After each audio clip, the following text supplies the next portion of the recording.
Alors que le soleil brille sur le fort de Brégançon, lieu de villégiature officielle de la présidence française, Emmanuel Macron profite enfin de ses vacances estivales.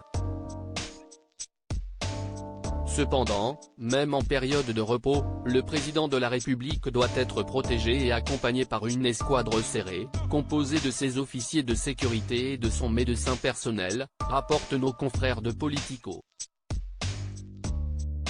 Mais au-delà de ces aspects bien connus, qui sont les hommes de l'ombre qui l'accompagnent partout et contribuent à maintenir le rythme de travail du président même pendant ses congés? Selon une ancienne conseillère de l'Élysée, qui a eu l'opportunité d'observer de près les vacances présidentielles, c'est son aide de camp qui lui fait remonter des choses et fait le lien avec le reste des équipes. Car même loin de Paris, le président ne décroche jamais complètement. La tracation, une méthode de travail privilégiée par Emmanuel Macron, lui permet de profiter de ses jours dans le sud de la France tout en continuant à assumer ses responsabilités professionnelles.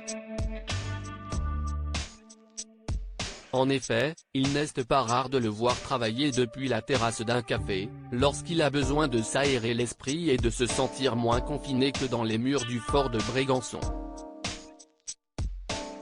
Supérieur à Brigitte et Emmanuel Macron en vacances à Brégançon en 2018. Quels sont les petits plaisirs d'Emmanuel Macron en vacances? Lorsqu'Emmanuel Macron raccroche enfin son attaché-case en vacances, le président de la République a tout de même ses habitudes.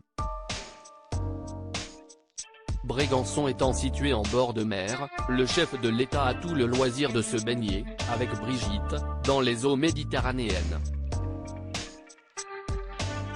Le locataire de l'Élysée a d'ailleurs un penchant pour le jet ski.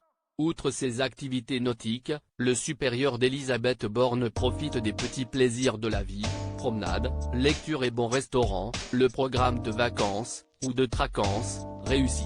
Article écrit en collaboration avec 6 médias Crédit Photo, Christophe Simonpoul.